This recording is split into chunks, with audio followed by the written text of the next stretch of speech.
Bonjour, bienvenue au podcast Connexion Primordiale dans la série En balade avec Paul. Le nombre de personnes qui vient en séance individuelle pour développer la confiance en soi est absolument phénoménal. Ou de parents qui disent « mon enfant n'a pas confiance en lui ». Mais surtout le nombre d'adultes qui viennent en disant « je viens vous voir parce que je vais avoir plus confiance en moi. Et quand j'aurai confiance en moi, alors je pourrai faire tout ce que je désire faire et que je n'arrive pas à faire aujourd'hui. C'est parce que je manque de confiance en moi que je ne peux pas avoir la vie que je souhaiterais avoir. » Donc on continue nos considérations dans la thérapie d'acceptation et d'engagement, ACT, pour laquelle, je vous rappelle, je ne suis pas officiellement formé, je ne suis pas psychothérapeute, mais par mes lectures, par mes pratiques en cabinet, par mes expérimentations personnelles, j'ai envie de vous partager un certain nombre de choses qui résonnent pour moi, en espérant que ce soit aussi le cas pour vous. Donc aujourd'hui, on va parler de confiance en soi et de cette illusion d'avoir confiance en soi avant de faire les choses, car ça ne marche pas comme ça. On ne peut pas rester dans son lit et imaginer que tiens, j'ai jamais fait telle activité, j'ai jamais couru de marathon, j'ai jamais sauté du haut d'un plongeoir de 10 mètres ou même de 5 mètres, j'ai jamais parlé en public.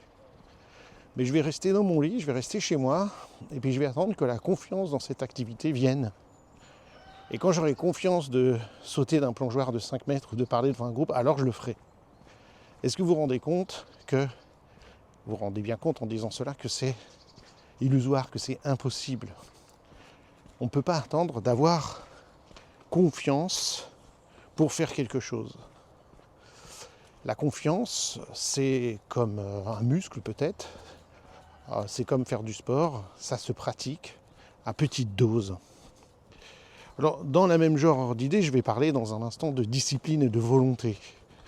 On dit souvent que moi je suis pas sportif, ou j'arrive pas à me nourrir correctement, ou j'arrive pas à faire telle et telle chose, ou j'arrive pas à rencontrer des gens parce que j'ai pas de volonté, parce que j'ai pas de discipline. Si seulement j'étais discipliné, si seulement j'avais de la volonté, alors là aussi je pourrais faire ce que j'ai envie de ma vie. Vous voyez, c'est un peu la même chose. Et en tout cas, je vais aborder ces sujets de la même manière, dans une perspective ACT, Acceptance and Commitment Therapy, thérapie d'acceptation et d'engagement. Donc cette perspective-là que je vais aborder ces choses-là. Mais tout d'abord, la confiance en soi.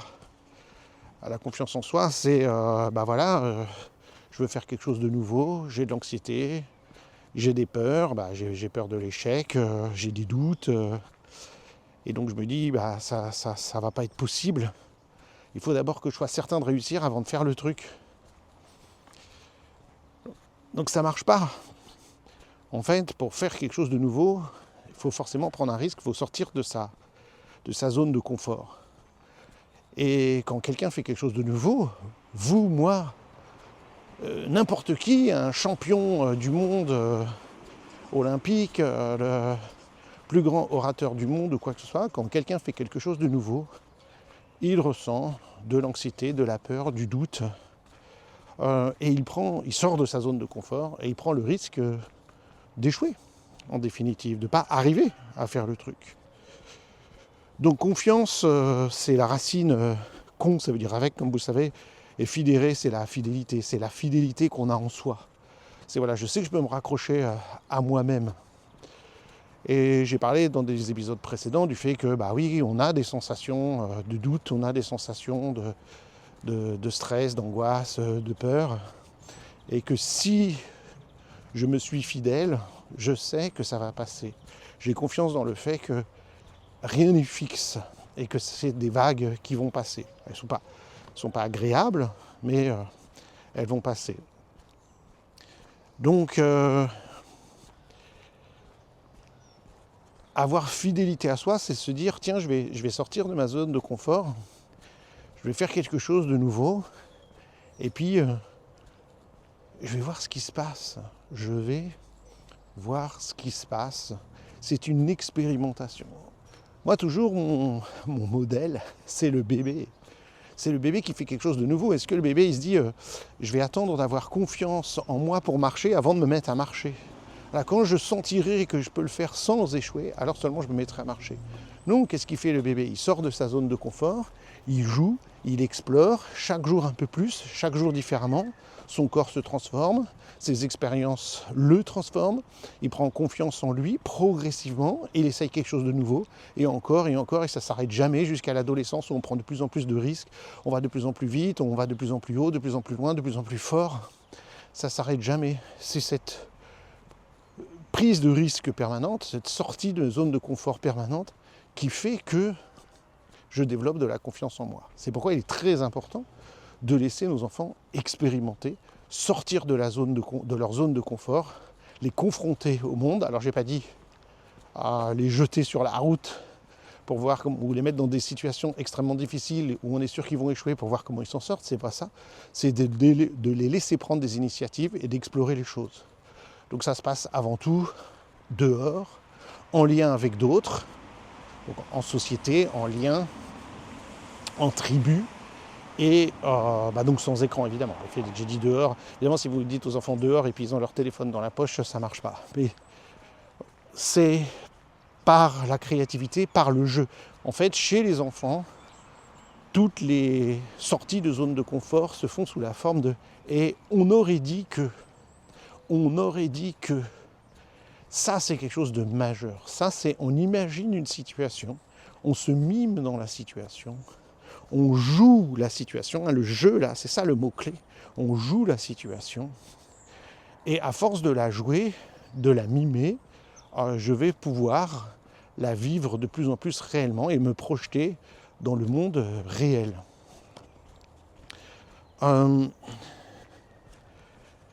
Donc l'idée, c'est de se dire que ça va être la même chose pour la discipline et la volonté. Si je reprends l'histoire de discipline et de volonté, on se dit, il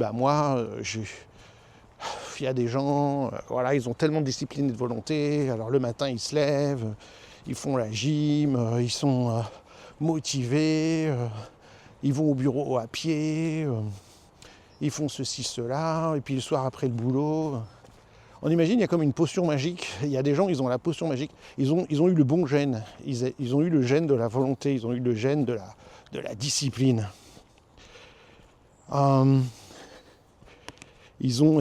Et voilà. Et c'est ça. Ils ont de la chance. Ils ont de la chance. Voilà, moi, j'ai pas de chance. Je suis pas né avec ces qualités-là. Et donc, du coup, je peux pas vivre une vie épanouie. Donc, en fait, le problème, c'est que on croit qu'il y a une potion magique. De discipline, de volonté. Et du coup, nous, on va lire des livres de développement personnel, des stages de développement personnel, des trucs censés développer notre discipline qui nous expliquent pourquoi on ne fait pas bien les choses et comment on devrait faire les choses. Et puis on va lire ces livres et puis ça va nous apporter le secret magique. Et puis, c'est jamais ça. Et moi, je le vois, livre après livre, après livre, après livre. Ça y est, je vais enfin trouver l'explication magique, je vais trouver le gourou de développement personnel qui va m'apporter la solution magique. Ou je vois des gens qui font stage sur stage sur stage, sans rien jamais appliquer. Ils ont fait des stages avant de venir chez nous, ils font les formations chez nous, ils vont faire des formations ailleurs, mais sans appliquer. Il y a des tas de gens qui font des tas de stages et qui appliquent, ils pratiquent avec leur clientèle, ils pratiquent sur eux, etc., etc. Ils mettent en pratique. Là, je vous parle de gens qui disent « j'ai pas suffisamment confiance en moi pour me lancer, il faut que je fasse encore des stages. » Mais j'ai toujours pas confiance. J'ai vu des gens faire des centaines et des milliers d'heures de séminaires, de formations, et qu'on rencontre, qu'on voit des années après, qui disent « alors tu t'es lancé ?» Non, je me suis toujours pas lancé. J'ai pas encore confiance en moi. Ça va, ça vient. Et puis des années après, ils continuent à faire stage sur stage. J'ai toujours pas confiance en moi, mais ils ont pas mis en pratique. Évidemment, ils ont complètement oublié ce qui s'est passé dans les premiers stages qu'ils ont fait pendant des années et ils accumulent des connaissances intellectuelles. mais ils n'ont pas encore confiance en eux. Le premier mythe pour la discipline, la volonté ou la confiance en soi, c'est de croire qu'il y a une pilule magique, c'est de croire qu'il y a une potion magique qui fait que je vais trouver la bonne formation, le bon livre, le bon truc, et puis ça va être bon, quoi, le bon thérapeute. Et puis j'aurai confiance en moi, je serai discipliné, j'aurai de la volonté, etc. Puis l'autre truc, l'autre danger, la perversité de cette croyance, c'est aussi de se dire, en fin de compte, c'est inatteignable, il faut une potion magique, moi je ne l'ai pas, ça marche pas. Donc on abandonne l'idée de faire, d'entreprendre des choses qui nous tiennent à cœur, et on se dit que, moi, j'ai pas cette potion magique, je sais pas où ils l'ont trouvée, mais visiblement c'est pas possible, j'ai déjà essayé, j'ai lu des bouquins, j'ai fait des stages, j'ai vu des thérapeutes, mais ça marche pas, il y a pas, c'est pas pour moi. Donc, tant pis, je laisse tomber. Lui, il est né dans la bonne famille, il a la potion magique, il a eu la bonne éducation, mais pas moi. Donc ça marche pas. Alors je vous le dis tout de suite, ça n'existe pas, la potion magique. Il n'y a pas, les scientifiques, ils n'ont pas trouvé une hormone, un gène, une partie du cerveau qui disent ça c'est la volonté. Voilà, la volonté elle est là, puis il y a ces gens-là, malheureusement, ils sont nés avec peu de volonté, avec pas de cette hormone ou pas de cette zone cérébrale, et puis d'autres, ils l'ont. C'est vraiment pas de chance. L'humanité se divise en deux, ceux qui ont confiance, ceux qui n'ont pas confiance, ceux qui ont de la volonté, ceux qui ne l'ont pas, ceux qui sont disciplinés, ceux qui ne le sont pas. Non. En fait, comme pour la confiance en soi, je vous ai dit, ça vient en sortant de sa zone de confort. On en reparle dans un instant. Mais en fait, la volonté et la discipline, c'est juste, d'un point de vue de la méthode ACT, c'est comme ça qu'on qualifie quelqu'un qui vit selon ses valeurs, en fait. Qui fait les choses qu'il est censé faire. C'est quelqu'un qui dit j'attends pas de potion magique, j'attends pas de solution magique, de bouquins, de méthodes. Vous savez, il y a toutes les méthodes. Si vous suivez cette méthode, vous ferez tout ce que vous devez faire. Si vous faites la morning routine, si vous faites ceci. En fait, l'idée, c'est d'agir en fonction de ses valeurs, bien sûr. Et voici la phrase c'est bizarre, sans tenir compte de ce qu'on ressent sur le moment. Sans s'écouter, enfin, pas sans s'écouter à proprement parler, sans écouter les pensées qui nous disent que je suis nul, j'y arriverai pas, j'ai pas la potion magique, j'ai pas la confiance. Parce que vous savez, notre cerveau, c'est une machine à trouver des bonnes raisons, des bonnes excuses. Notre cerveau, lui, il sécrète tout le temps j'ai déjà essayé avant, ça marche pas, j'ai pas le temps, c'est trop difficile, de toute façon les autres seraient pas d'accord, je peux pas me faire ça, on va me juger, j'ai trop peur, j'y arriverai pas, je suis nul, je vais tout gâcher, de toute façon j'ai pas confiance en moi, je peux pas vous faire la liste, elle est infinie. Dites-vous bien que tout le monde, le sportif de plus haut niveau, le plus grand thérapeute du monde, personne que vous admirez le plus au monde, si vous lui demandez, il vous dira qu'il a ces pensées-là. Tout comme vous, tout comme moi. Mais la différence, c'est qu'il ne les écoute pas. Parce que c'est un des trucs, c'est je ne tiens pas compte de mes pensées. Je tiens compte de mon corps et de ce que je sais qui est bon pour mon corps, pour moi. J'écoute pas mes pensées. Si j'écoute mes pensées, je suis foutu. Je fais rien. J'y arriverai jamais. Et tout le monde a des pensées négatives. Simplement, c'est à nous de décider je les écoute ou je les écoute pas. Et quand je entends ces pensées négatives, et j'en prends conscience, je dis tiens, les revoilà mes pensées négatives. Allez, cause toujours, tu m'intéresses. Tiens, vas-y, parle. Je m'en fous. Pendant ce temps-là, moi, je vais faire autre chose. C'est pas une blague, ce que je suis en train de vous dire. Vous vous rappelez cet exercice que je vous ai fait faire plusieurs fois Je vous invite à le refaire encore et encore. Par exemple, moi, je dis Paul, je t'interdis de marcher. Mon mental me dit je t'interdis de marcher et je suis en train de marcher. Je t'interdis d'enregistrer ce podcast, je t'interdis de parler, je t'interdis de lever ton bras gauche et en même temps je le fais.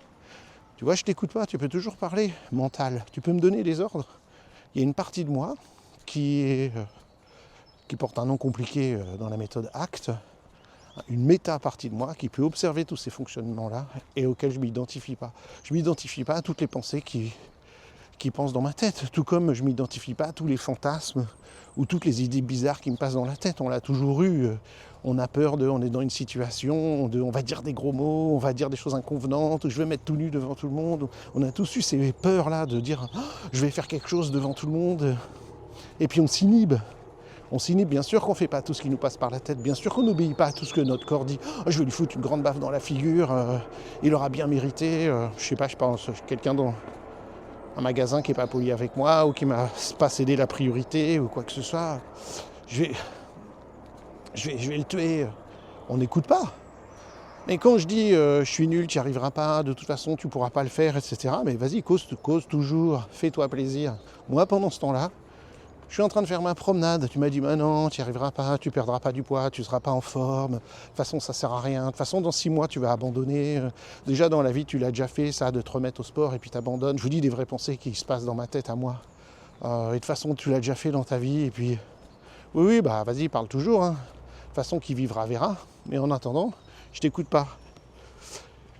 Donc l'idée, c'est déjà, par rapport à notre cerveau qui est cette machine à trouver des raisons. Donc premier truc, c'est un peu voilà, désarmer tout ça. Hein.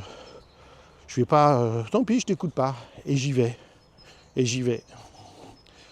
Hein, quand on s'en rend compte, on dit tiens voilà mon cerveau a trouvé des raisons, voilà les bons prétextes, allez, radio prétexte est reparti, allez on y va. Mais on peut très bien avoir une radio dans un coin qui balance de la musique ou des émissions, puis on l'écoute pas, on fait autre chose pendant ce temps-là, ça nous est tous arrivé. Donc l'idée de la volonté, de la potion magique qu'on cherche pour avoir de la volonté, de la discipline, c'est en fait de réfléchir, de vivre en fonction de ses valeurs, sans écouter un mot mental qui me dit, et mes prétextes qui me disent ne fais pas, tu n'y arriveras pas, etc. Donc c'est bizarre, mais oui, j'ai des sentiments désagréables, des sensations désagréables qui arrivent, mais tant pis, je vais agir selon mes valeurs, je vais faire ce que je sais qui est bon pour moi, et oui, j'ai des sensations inconfortables et des pensées inconfortables, elles ne sont pas agréables évidemment, mais je leur fais de la place. Elles sont là de toute façon. Donc je leur dis, allez-y, parle. Pendant ce temps-là, je vais faire ma promenade. Pendant ce temps-là, je vais aller faire ma gym. Pendant ce temps-là, je vais aller faire ma conférence. Pendant ce temps-là, je vais écrire mon livre que j'ai envie d'écrire. Et ça, c'est une habitude. C'est une habitude. Apprendre, on commence par des petites choses dans la journée. Régulièrement, on fait ça. Tiens, voilà Radio Critique. Et puis on laisse faire. Et puis on s'aperçoit qu'on peut continuer à vivre. Tiens, je suis pas en train de boire un verre d'eau et hop, je bois un verre d'eau. J'aime bien l'idée de je bois pas un verre d'eau parce que quand l'eau rentre dans mon corps, il se passe toute une transformation, il y a quelque chose de réel qui se fait. Bien sûr, quand je marche, il se passe quelque chose de réel, mais j'ingère quelque chose. Et donc j'aime bien dire, tu vois là, je vais aller me diriger vers la fontaine, je vais aller me servir un verre et je ne vais pas le boire. Tiens, tu vas voir, je ne le fais pas. Et puis je le fais. Ça me fait, le fait de faire ce genre d'action plusieurs fois dans la journée, ça travaille une sorte de système de croyance et justement ça va développer la fidélité à soi-même parce que moi, c'est pas mes pensées. La fidélité à soi-même, hein. Confidérer, c'est la confiance, c'est ça que ça veut dire. Donc ça va développer la confiance en moi. Je peux faire des choses même si j'ai pas la volonté, même si j'ai pas la discipline, même si j'ai pas la confiance en moi, je le fais quand même. Et puis oui, il y a des sensations désagréables, je les accueille, elles sont là, je les remarque et je dis tiens, les voilà. Et puis je respire et je leur fais de la place et je dis ok, je vous écoute, je sais que vous êtes là, mais je continue à vivre ma vie. Et puis au bout d'un moment, on va se rendre compte que bah tiens, on fait des trucs et finalement, j'ai de la volonté, j'ai de la discipline, en quelque sorte. Mais pour mieux comprendre ça, c'est l'idée qu'on veut développer la confiance. Donc l'idée de la confiance, c'est si vous voyez un véritable thérapeute, il vous dira que la confiance, c'est quelque chose qui vient en faisant les choses. Il n'y a pas d'autre moyen. Là encore, ce n'est pas une question de potion magique. La confiance, c'est quelque chose qui vient parce que je pratique. Encore une fois, la métaphore du sport est évidente. Tout le monde est d'accord avec la métaphore du sport. Je ne peux pas avoir confiance en moi de sauter de telle hauteur ou d'un plongeoir de 5 mètres si je ne me suis pas entraîné à 1 mètre, à 2 mètres, à 3 mètres. Et encore, et encore, et encore. C'est ce qu'on appelle en psychologie une courbe d'exposition. Ça, c'est une des choses les plus importantes en psychologie les thérapies cognitives et comportementales. Alors je vais faire un petit détour. Autrefois, dans la vieille psychologie, on pensait que si quelqu'un a peur de quelque chose, peur de la hauteur, peur des oiseaux, parce que j'ai connu quelqu'un qui avait une terrible phobie des oiseaux. Quand on se promenait avec cette personne, il fallait qu'elle change de trottoir s'il y avait un oiseau, et elle était toujours en vigilance pour les oiseaux, en ville et tout, vraiment peur, et ne pouvait pas approcher les oiseaux. Donc admettons, j'ai peur des oiseaux, ou j'ai peur de parler devant un groupe au boulot, c'est des choses qui arrivent, ou de prendre la parole, ou j'ai une peur. Autrefois, dans la vieille psychologie, c'était de dire il y a une cause à ça, il y a sûrement eu une cause, il y a sûrement eu un traumatisme. Et si on trouve cette cause, si on trouve ce traumatisme, ça va tout dénouer. Et comme par magie, la peur va s'évanouir. Et je ne dis pas que c'est pas vrai, je ne dis pas qu'il n'y a pas un traumatisme, initialement peut-être, mais malheureusement, c'est pas si simple. Parce que tous les gens qui ont eu des traumas, ils savent, alors des fois on a effacé le trauma, il y a des mécanismes d'inhibition spécifiques qui fait que des gens ont oublié le trauma initial. Et puis en psychologie on parle de levée d'amnésie traumatique. Tout d'un coup ils se rappellent, tout d'un coup des événements font qu'ils se rappellent d'un événement qui s'est passé. Mais admettons, vous avez été dans un accident de voiture ou des trucs graves, ou malheureusement que vous avez vécu de la violence domestique ou un viol, et je me permets de donner ces sujets parce que malheureusement ils sont extrêmement courants dans nos sociétés actuelles. Donc vous savez que vous avez été battu, vous savez que vous avez été violé, vous savez que vous avez eu cet accident. Mais le savoir ne fait rien pour le fait que vous réappréciez de reconduire votre voiture, vous réappréciez de faire l'amour, vous réappréciez d'aller dans ce lieu où vous avez été frappé, ou de voir votre ancien agresseur. Je le sais que c'est ça la cause, mais c'est pas pour ça que je vais mieux. Donc les thérapies d'aujourd'hui, ils ont abandonné cette approche de croire que si on connaît la cause, les problèmes sont résolus. Ça peut faire un soulagement, bien sûr, quand on comprend, dire « Ah bah oui, c'est lié à ça », mais ça ne change pas le fait que j'ai développé un rejet de cette situation-là. Je vais donner un exemple dans un autre domaine, pour comprendre comment notre système nerveux il fonctionne. Un jour, j'ai acheté dans une boulangerie, il y a très longtemps, un sablé, un gros sablé rond, et je l'ai mangé, et dans les heures qui suivent, j'ai eu méga indigestion, j'ai vomi, j'étais malade, et pendant plus de 24 heures, j'ai eu une intoxication alimentaire directement liée à ce gâteau que j'avais mangé, ce gros sablé. Et bien pendant de très nombreuses années, c'était hors de question d'imaginer que je mange ce sablé. Je connaissais la cause, je dis bah non mais... Et puis en plus je sais qu'intellectuellement c'est ce sablé-là, voilà, il y a eu une contamination, il y a eu quelque chose, mais t'as mangé plein de sablés dans ta vie, des millions de personnes mangent des sablés tous les jours et ils n'ont pas d'intoxication alimentaire, donc tu le sais, mais non, mon corps impossible, rien que l'odeur, rien que la vision, rien que le truc, c'est non, rejet absolu. C'est parce que mon système immunitaire, mon système nerveux, il a vécu un traumatisme, il a vécu un danger, il a été empoisonné, il dit non, te rapproche plus de ça, c'est dangereux. Évite ce genre de situation. Donc que ce soit quelque chose que je mange, que ce soit un microbe que je rencontre avec mon système immunitaire, que ce soit, donc on sait, ce sont des changements aussi épigénétiques que je vais transmettre à mes enfants, que ce soit un traumatisme que j'ai vécu, mon corps refuse de s'y approcher.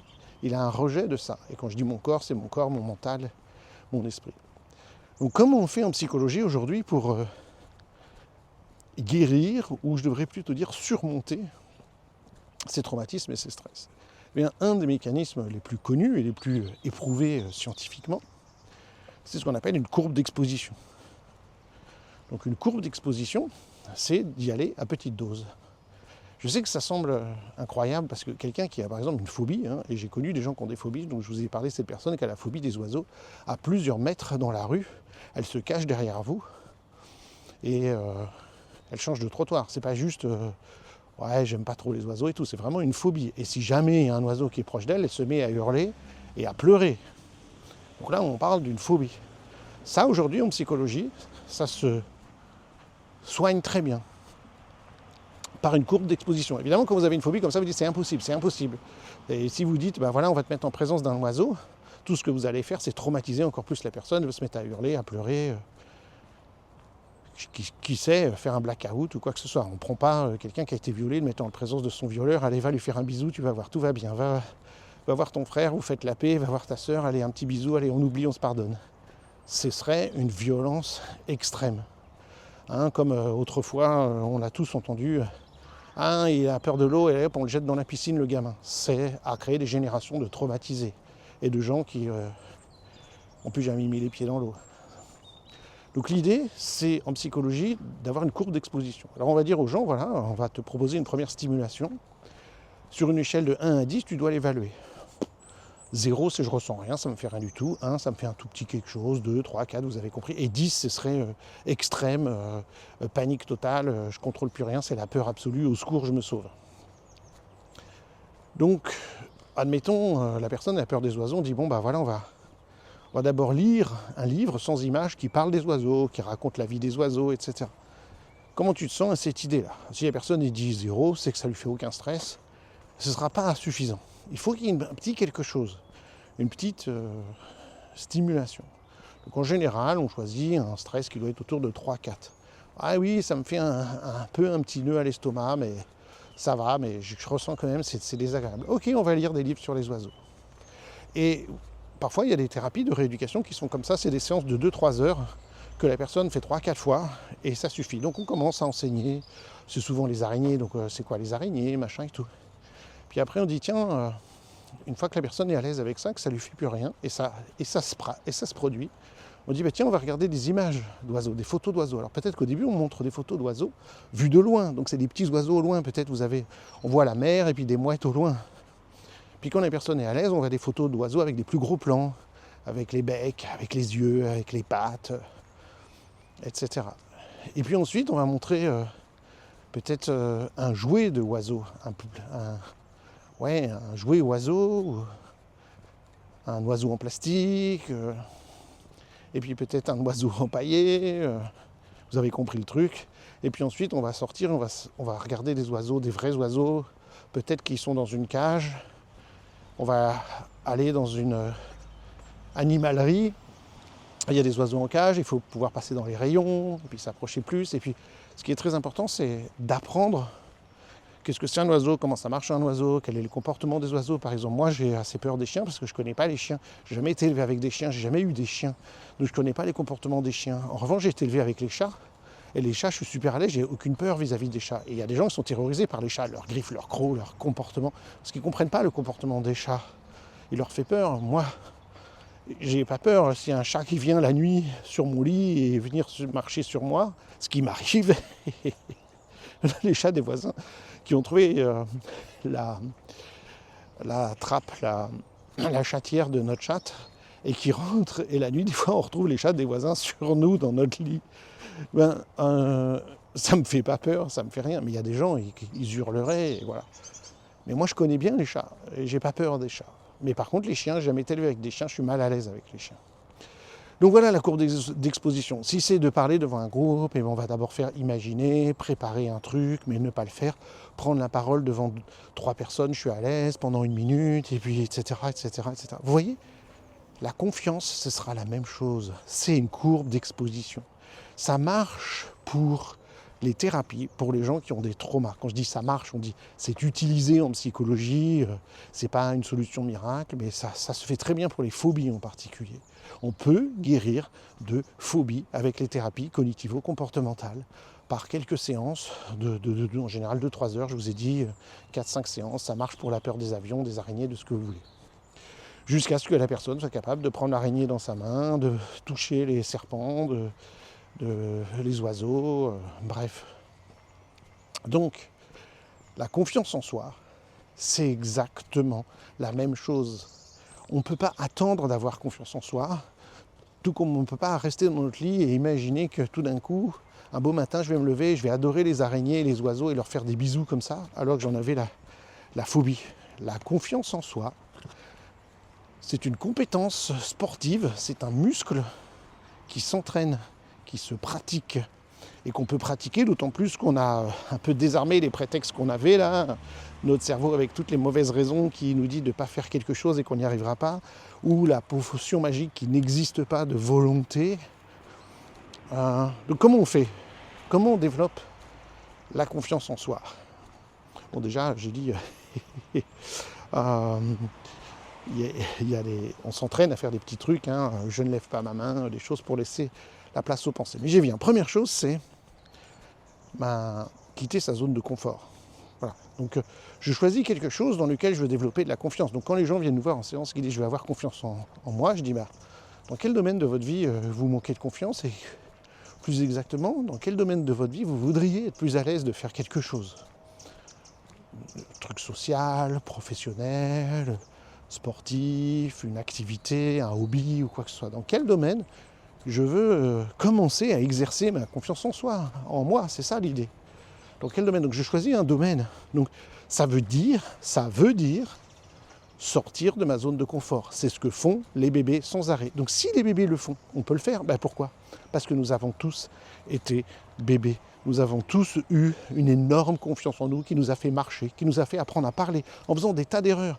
Beaucoup de gens disent je ne peux pas parler anglais, je manque de confiance en moi. Je ne peux pas parler des langues étrangères, j'ai honte et tout. Mais quand on était bébé, on l'a fait, ça posait aucun problème. On l'a fait encore et encore. Et puis on a fini par maîtriser notre langue maternelle. On n'a pas eu peur de se lancer. On l'a fait, mais c'est en le faisant. Vous connaissez, hein, c'est en forgeant qu'on devient forgeron. Donc, tout dans la vie, en fait, en psychologie, si on veut se développer, si on veut grandir, si on veut évoluer dans la vie, nous, en IMP, en intégration motrice primordiale, on dit que la vie est apprentissage. Donc la vie, c'est toujours des nouvelles expériences à apprendre au niveau physique, au niveau émotionnel, au niveau cognitif. Tout ce qu'on fait, toutes les épreuves qu'on a dans la vie, tout ce qui se passe dans la vie, nous les considérons comme des situations d'apprentissage.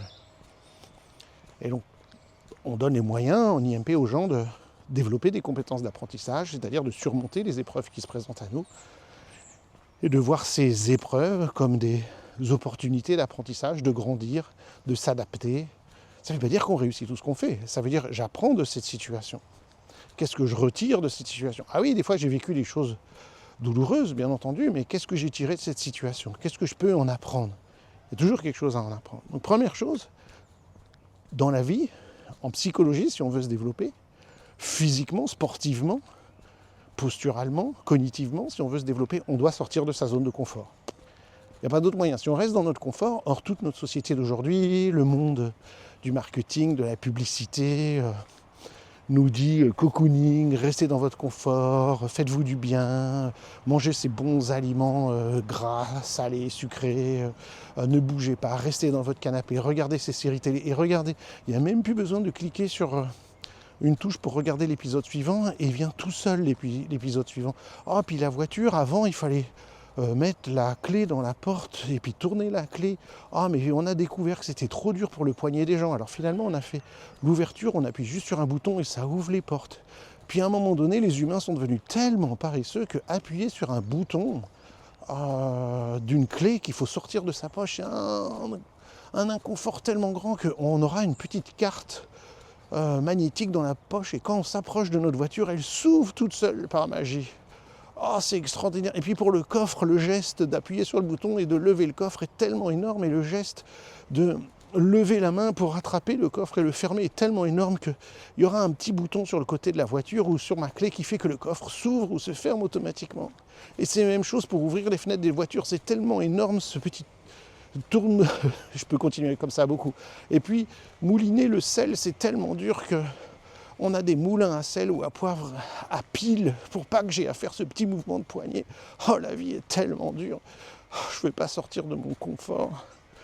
Notre civilisation nous a rendus les plus faibles, les plus paresseux, physiquement, mentalement, cognitivement, qu'il a jamais existé de toute l'histoire de l'humanité. Et on en veut toujours plus. Et on en veut toujours plus. Et c'est terrible.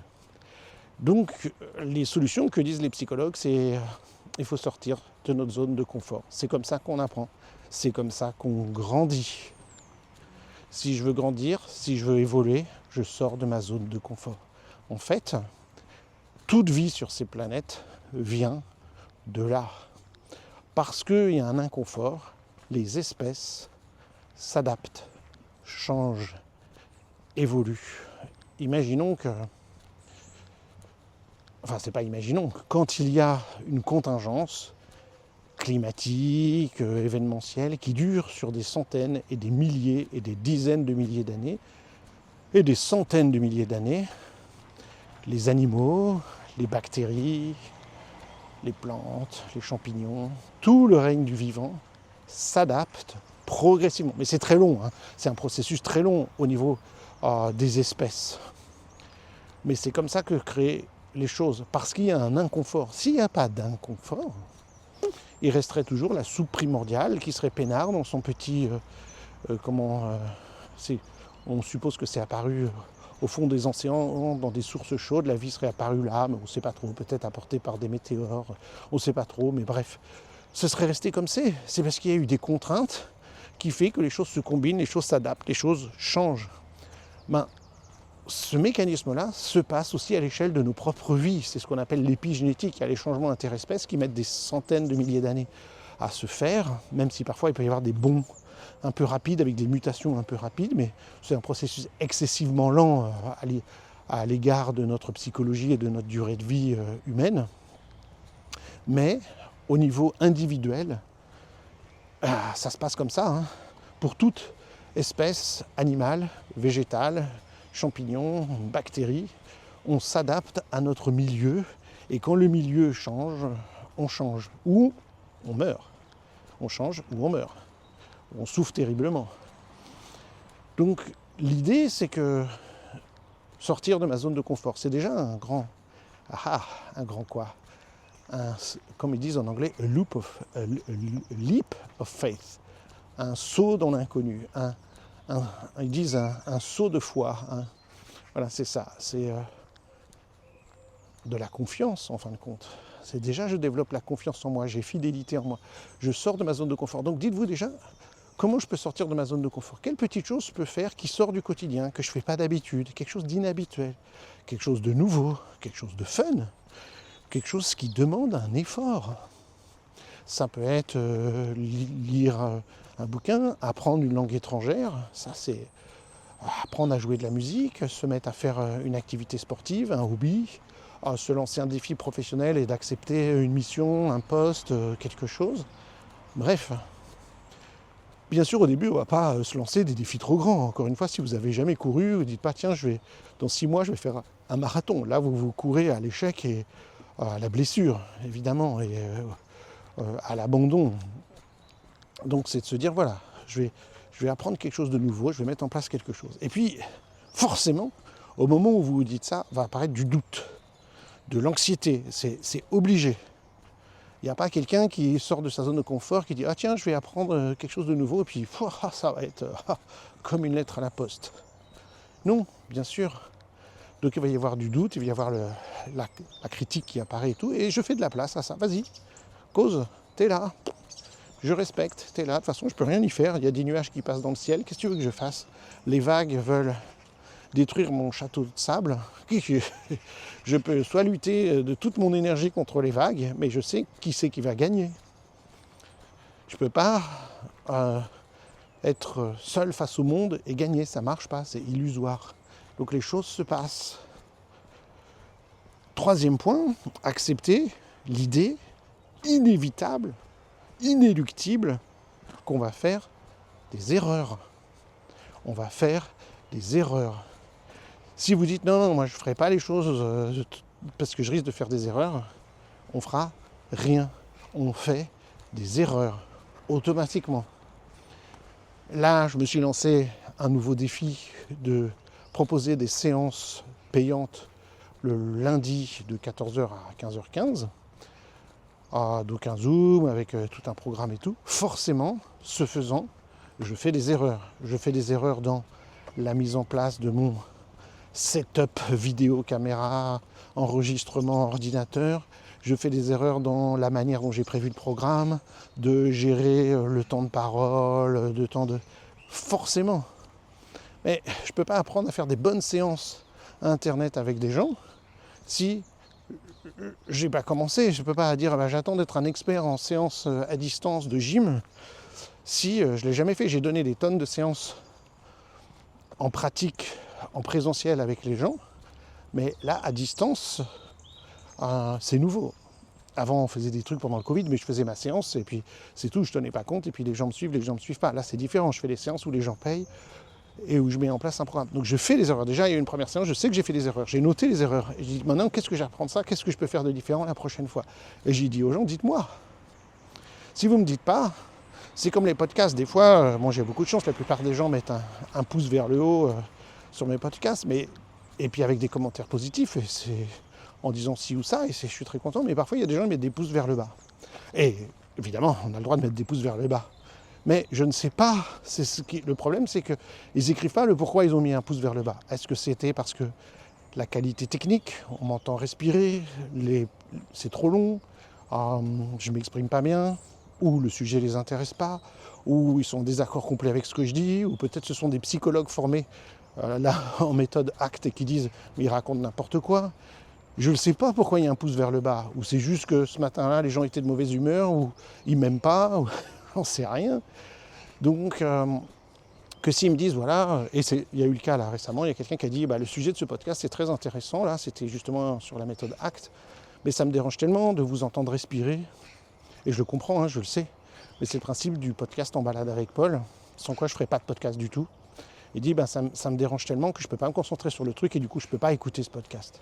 Et j'en suis sincèrement désolé, et j'aimerais qu'il en soit autrement, mais dans ma journée je ne peux pas aller faire ma promenade pendant 1 heure, et puis vous imaginez qu'après mettre le podcast en ligne et tout, ça me prend quand même un certain temps de faire les diapos pour le podcast, rédiger le petit texte qui va avec, le mettre en ligne, vérifier tout, répondre aux commentaires. Ça me prend déjà du temps tous les jours. Si en plus je devais accorder 1 heure d'enregistrement à ce podcast, c'est 1 heure pendant laquelle je ne ferai pas plein d'autres choses que je dois faire au niveau professionnel. Donc j'en suis sincèrement désolé. Là, dans ce cas précis,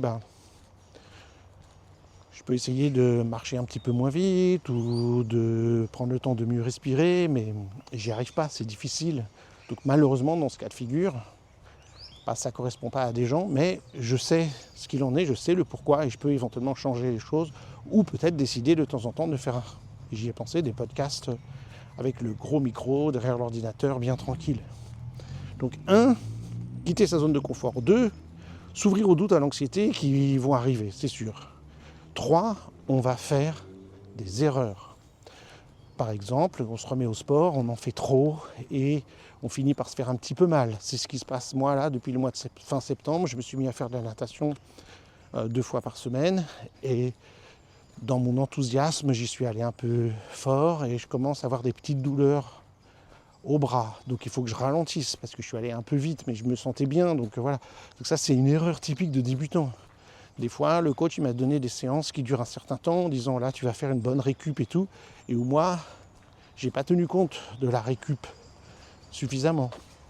Où il m'a dit il faut bien que tu espaces les séances. Mais des fois, j'ai fait des séances trop rapprochées dans mon enthousiasme. Donc ça sont des erreurs du débutant. On va en faire. Je vous ai dit, c'est comme apprendre à parler. Je fais des erreurs quand j'apprends une langue étrangère. Si vous refusez ça, on fera rien dans la vie. Donc je vais faire des erreurs et j'aurai des pensées négatives et d'anxiété.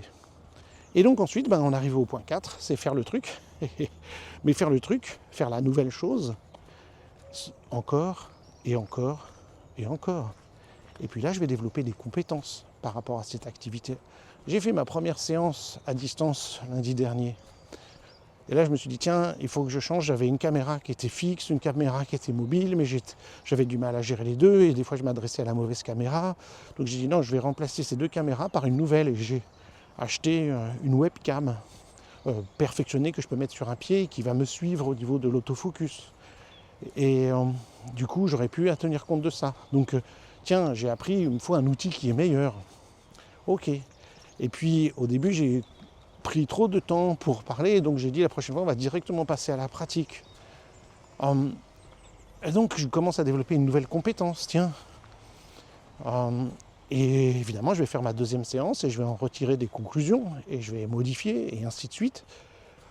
c'est comme les nouveaux stages. Nous, quand on donne des stages, on sait que avant d'être à l'aise avec un nouveau stage, qu'on donne un nouveau stage, on crée un nouveau stage, ou on modifie un programme de stage, on sait qu'il faut minimum 3 fois avant d'être à l'aise avec le nouveau programme de stage. Minimum 3 fois. Donc la première fois, on doute, on a un plan, on regarde le timing, et puis comme moi j'ai la chance de donner cours avec Ludivine, chaque demi-journée ou chaque fin de journée, on dit bon alors on a fait ça, qu'est-ce qu'on fait demain, on avise, et puis là on prend des notes, et puis la deuxième fois évidemment on tient compte des notes qu'on a prises la première fois, et on cherche à modifier le truc, et on prend un peu plus confiance en nous, mais on voit qu'il y a encore des trucs à changer. Je développe des compétences. Là, au niveau du sport, je suis du coup allé voir un kiné pour mon bras, des kinés, des stagiaires qui étaient là et puis qui m'ont dit tu pourrais faire tel ou tel exercice, penser à plus t'échauffer, travailler ta coiffe des rotateurs. Ok, je vais développer une nouvelle compétence. J'ai pas pensé qu'avant la natation, il faut s'échauffer. C'est ce truc bête. Hein. Oui, on s'échauffe avant de soulever des poids.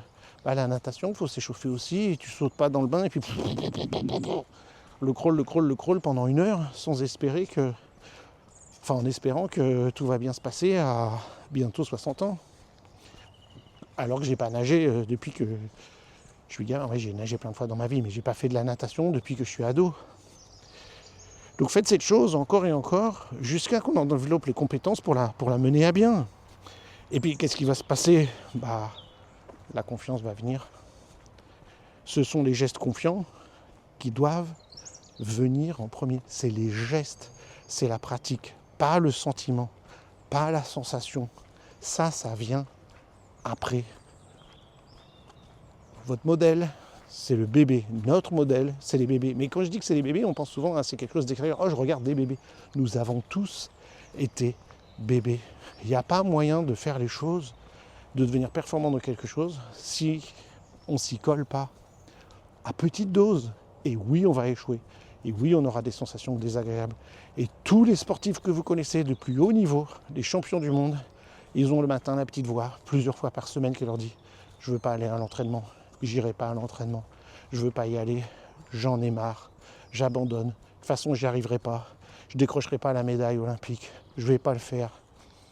Et puis mon coach il me fait chier, et puis j'irai pas. » Et ils ont ça. Ils se lèvent, le sac est prêt, ils y vont. Ils vont à l'entraînement, les pensées s'amenuisent, les choses vont se mettre en place, et le lendemain on recommence. Et le lendemain, peut-être que j'ai les pensées négatives ou j'ai pas les pensées négatives, mais je recommence. C'est comme vous avec le boulot, on y retourne, on y retourne. Évidemment, entendons-nous bien, il faut que l'activité que vous pratiquez vous apporte quelque chose de bénéfique. C'est un apprentissage bénéfique. Si j'y pense parce que je prends l'exemple du boulot, si le boulot, vous savez bien qu'il faut y aller chaque jour parce qu'on a besoin des sous, mais le boulot nous apporte aussi une certaine expérience de vie, une certaine satisfaction. Hein. Ne dites pas non parce que les gens qui sont au chômage, ne dites pas qu'ils sont épanouis et heureux, ils sont en souffrance, on se sent inutile. Donc on a tous besoin de travailler pour se sentir exister, participer à la société, à la collectivité, etc. Mais maintenant il y a des situations de travail qui sont plus ou moins épanouissantes que d'autres. Donc il est sûr que on se force et on n'écoute pas les petites voix qui disent non, j'ai pas envie d'y aller, et puis on y va quand même, parce qu'on a créé une habitude, on y va quand même au boulot.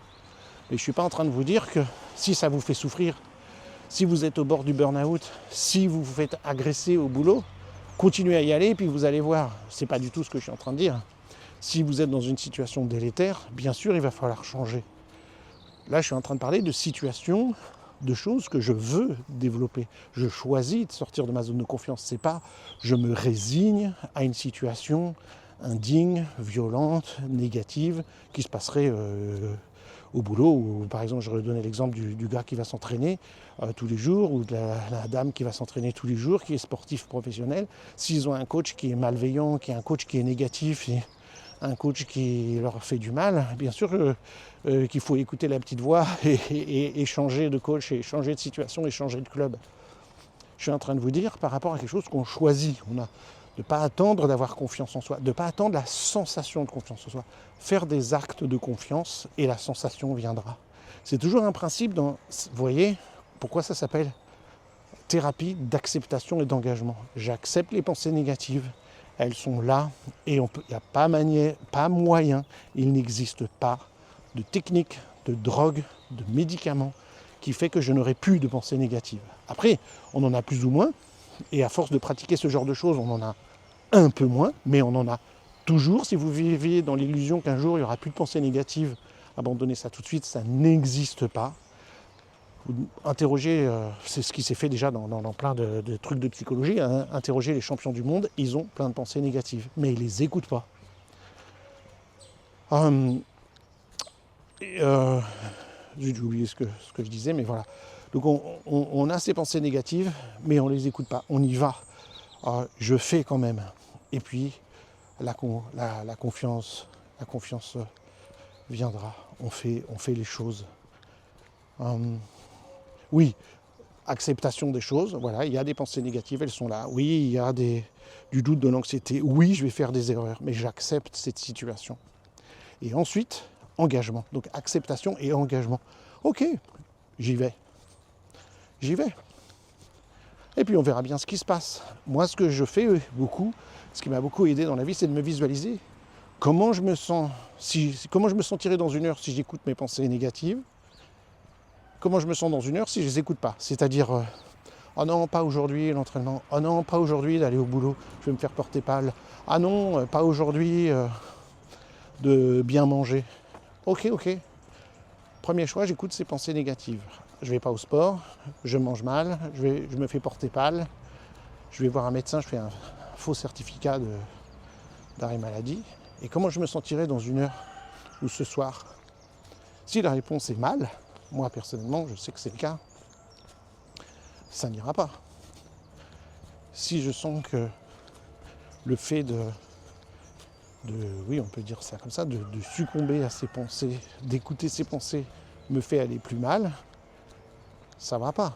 Mais si en revanche, j'imagine, je visualise, ok, comment je me sentirais, là vraiment j'utilise le mot, comment je me sentirais dans mon corps, dans mes sensations, dans une heure, si je suis allé faire mon entraînement, si je suis allé au boulot, si j'ai mangé sainement ce que j'avais prévu de manger sainement, comment je me sentirais dans une heure? Et là, tout de suite, j'ai la réponse.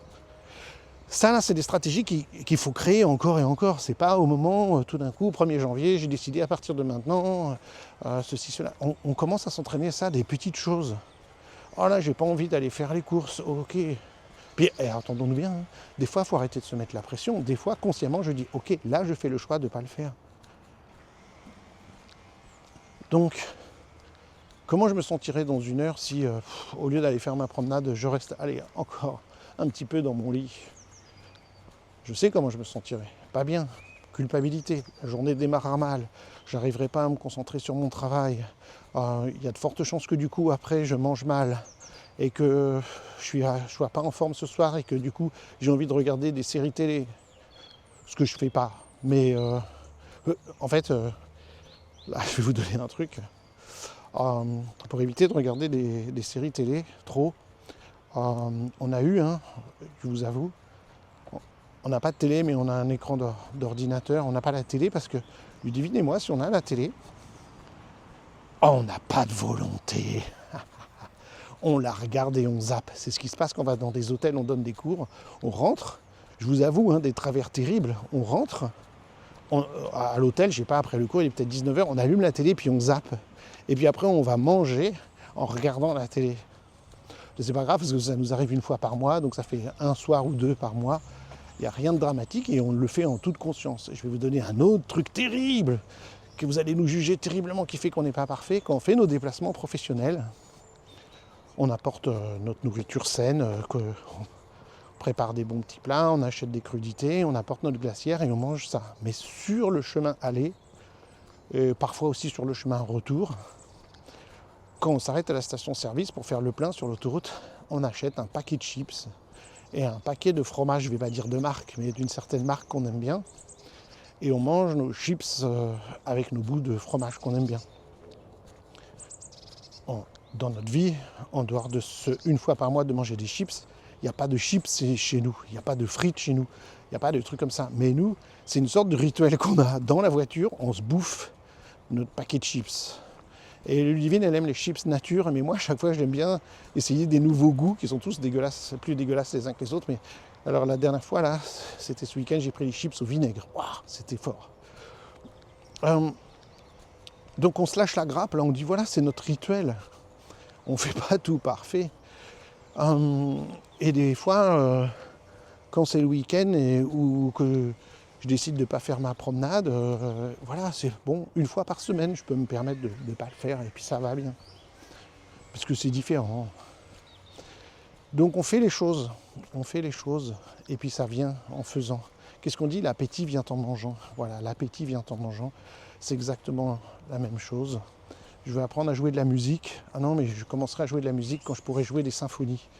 Non, non, non, non, non. Yehudi Menuhin, le plus grand violoniste de tous les temps, a priori, la première fois qu'il a joué du violon, quand j'imagine il était tout gamin, ça devait être horrible. Et puis au bout d'un an, c'était pas terrible. Et puis peut-être que par rapport aux autres enfants de son âge, il était déjà plus doué, hein, certainement, hein, j'en sais rien. Mais il y a des chances pour que de toute façon, admettons qu'il ait commencé, j'en sais rien, moi à 6 ans, à 7 ans, à 8 ans, personne ne pouvait dire que ce serait le meilleur violoniste du monde. Et il a pratiqué des années, des années, des années, des années, tous les jours, et il est devenu Yehudi Menuhin. Mais il n'a pas attendu de dire un jour je serai le plus grand violoniste de tous les temps. Je vais me lever un matin, puis. Donc voilà, c'était pour vous dire que pourquoi je pense à ça, parce que c'est le nombre de gens qui viennent nous voir avec l'idée de dire je viens vous voir parce que je manque de confiance en moi. Et donc nous, ce qu'on fait, c'est dire alors, dans quel domaine vous voulez développer la confiance en vous et par quoi on commence? Allez, on se lance. On met un pied dans le bain, c'est quoi? C'est quel bain déjà? Et puis on commence doucement. Et puis on va y aller à marée basse. Et puis progressivement, on va avancer. Et les choses vont venir. Courbes d'exposition. Et oui, il y aura des doutes. Oui, il y aura des bonnes excuses de ne pas le faire. Mais je ne vais pas tenir compte de mes pensées. Je leur fais de la place. Elles sont là, je les reconnais. Je dis tiens, voilà mes pensées de doute. Et puis j'y vais. Et puis je vais faire des erreurs. C'est normal. Et même des fois, c'est quelque chose que j'ai appris. Je vais vous laisser là-dessus avec Brendan O'Hara. Quelque chose qui m'a beaucoup marqué, que je trouve génial, quand je l'ai invité en 2003 à venir donner ses formations sur l'intégration des réflexes et nous enseigner les jeux de sac de grains qu'on enseigne maintenant en IMP. Dans ces jeux de sac de grains, donc on fait des mouvements de coordination avec des petits sacs de riz, voilà, des petits carrés de tissu remplis de riz, et donc c'est une sorte de jonglage, de coordination avec ça. Vous imaginez bien que vous, qui avez déjà pratiqué, vous faites ça mieux, vous faites moins tomber les sacs, vous êtes plus à l'aise que les enfants avec lesquels vous travaillez, ou même les adultes ou les personnes âgées à qui vous enseignez ça. Vous le faites mieux. Et donc ça crée une sorte d'évaluation, ça peut créer une sorte d'évaluation des gens par rapport à nous, de dire ah eux ils sont nuls et nous on y arrive bien et tout. Et les gens peuvent imaginer que voilà. Et donc se comparer et se dévaloriser. Et donc Brendan O'Hara régulièrement nous montrait de dire on va faire exprès de mal faire. On fait exprès de dire ah il est tombé, qu'est-ce que je fais? Et moi aussi. Ou tout simplement je montre à la personne des choses simples et moi je fais des choses peut-être plus compliquées où je vais échouer et lui dire bah là moi toi t'en es là et moi j'en suis là et là de ce mouvement là j'ai du mal là. Mais avant j'étais comme toi hein, là. Et moi, souvent, dans les stages, les gens disent « Ah, mais toi, tu y arrives bien. » Je dis « Oui, mais j'y arrive bien, mais ça fait des années que je fais ça. » Mais quand j'ai débuté, c'était comme vous. Là, justement, j'ai montré le mouvement au niveau du bassin. Et les gens disent « Mais moi, j'ai du mal avec ça. » Je dis « Mais vous savez quoi? Moi, il m'a fallu des mois et même des années pour arriver à faire ce mouvement correctement. » Mais donc, quand on montre quelque chose de peut-être nous échouer volontairement, enfin, c'est pas si on échoue volontairement, c'est pas, mais c'est de faire l'exercice de faire semblant de ne pas y arriver, pour que les gens arrêtent de se comparer à nous. C'est important de montrer que les choses sont pas si simples. Alors, attention, une chose que je fais jamais, en revanche, c'est quand je joue avec des enfants, je sais pas, imaginons aux échecs ou quoi, je dis n'importe quoi, hein. Avec les enfants, je fais pas semblant de les laisser gagner et tout. C'est un truc que j'ai jamais fait, mais pour une bonne raison aussi. C'est que même sans faire semblant, des enfants de 8 ans, ils me battent aux échecs, aux dames ou à tout ce que vous voulez. Je suis tellement nul. Non mais c'est pas une blague. Aux échecs, un enfant de 8 ans, il sait déplacer les pièces. Ou même là, jouer avec ma petite fille de 10 ans au morpion, hein, vous voyez. Et puis, des fois, on est à égalité. Des fois, c'est elle qui gagne. Des fois, c'est moi qui gagne. Mais je ne suis pas supérieur au morpion d'une enfant de... Ah non, elle n'a pas 10 ans encore, elle a 9 ans. Donc voilà, je m'arrête parce que j'en ai déjà trop dit et après ça tourne en rond. Je crois que vous avez compris là où je veux en venir. Et c'est très important d'insister avec les gens, de donner ce que j'ai essayé de faire, des métaphores, des exemples quand vous travaillez avec des gens. Parce que ce sont des mythes, le mythe de la potion magique de « Ah mais vous y arrivez parce que vous avez la volonté. Ah vous y arrivez parce que vous n'avez pas d'émotions négatives ou de pensées négatives. Ah vous y arrivez bien parce que vous êtes né comme ça. Vous avez le bon gène, vous avez ça. » C'est faux, mais la société veut nous faire croire que ça. Il y a des gens qui réussissent et des gens qui ne réussissent pas. Dans le développement personnel, on dit voilà, tu apprends les choses magiques et puis tu vas y arriver. Non, ça n'existe pas. Il n'y a pas de secret magique. On fait les choses et puis ça vient. On ne tient pas compte de nos pensées négatives, mais on leur fait de la place. On va faire des erreurs et on accueille les erreurs parce que les erreurs, c'est une possibilité d'apprentissage. Si je ne fais pas d'erreurs, c'est que je sais déjà faire le truc. Si je sais déjà faire le truc,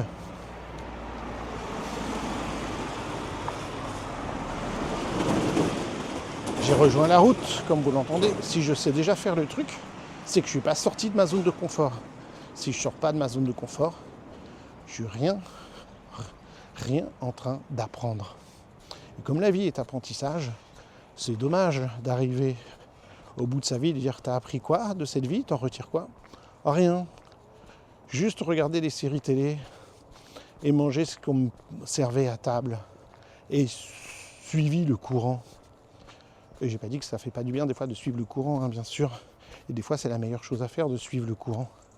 Mais à un moment donné, on a besoin d'apprendre, de se développer, de grandir et de sortir de sa zone de confort. Donc voilà l'idée d'aujourd'hui. On sort petit à petit de sa zone de confort, ce qui va nous permettre de développer des compétences. Et en particulier,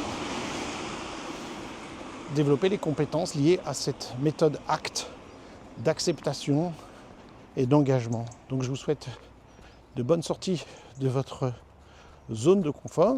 Et pour vous avouer quelque chose, je suis moi-même en train de sortir de ma zone de confort, non pas en marchant là et en faisant le podcast, mais au début, j'avais peur de faire ce podcast en marchant. Livrer comme ça mes pensées au monde tous les jours. Les gens vont rejeter, me ridiculiser, je vais avoir que des pouces vers le bas, ça va être nul, je vais bafouiller, je vais me faire mal voir de plein de gens, les gens vont plus venir en stage. Donc j'ai beaucoup de doutes, beaucoup de trucs. Non, vas-y, fais-le, et puis tu verras bien ce qui se passe. Et puis voilà. Mais non, c'est d'autres choses. Là, en ce moment, je suis en train de me lancer dans un nouveau projet. Avec Ludivine, on a toujours des nouveaux projets. Donc on a toujours plusieurs nouveaux projets à la fois. Et à chaque fois, vous savez, on se dit plusieurs choses. On se dit, si on avait su tout ce que ça impliquait, on ne l'aurait pas fait. Mais on sait très bien que les choses ne sont pas telles qu'on croit qu'elles sont parce que c'est nouveau. Donc on sait bien qu'en faisant quelque chose de nouveau, les choses ne vont pas du tout être comme on croit. Donc on est en train de préparer plusieurs nouveaux trucs à la fois. Un premier congrès, une rencontre interprofessionnelle de l'IMP sur une première thématique. Et puis je suis en train de préparer un nouveau bouquin que j'écris moi-même sur un sujet que je ne peux pas encore vous dire parce qu'il n'est pas encore annoncé officiellement, mais ce sera prochainement. Donc j'écris un bouquin, c'est nouveau, j'ai une maison d'édition, j'ai dit que les bouquins des autres c'est plus facile. Mais je suis en train d'écrire mon premier livre, ça avance, donc dès que j'ai fini cette promenade d'ailleurs je m'y mets. Donc pour moi c'est un énorme défi, c'est un énorme stress. Je ne vous dis pas que j'ai essayé plein de fois dans ma vie déjà d'écrire des bouquins, et ça a toujours été un échec, j'ai toujours abandonné ces projets après des jours et des jours de boulot. Mais là je m'y remets sur un nouveau thème, une nouvelle idée, un nouveau projet, qui implique plein d'autres choses derrière, de nouveaux ateliers, de nouveaux stages, bref. Et puis je vous dis, on a ce nouveau projet, on lance pour la première fois un congrès, on n'a jamais fait ça. Un congrès en visio. Donc voilà, on sort de notre zone de confort et on apprend, on dit, il faut faire un truc, il faut faire un machin, il faut faire un site internet, il faut faire une nouvelle newsletter, il faut faire plein de nouveaux trucs qu'on n'a jamais fait.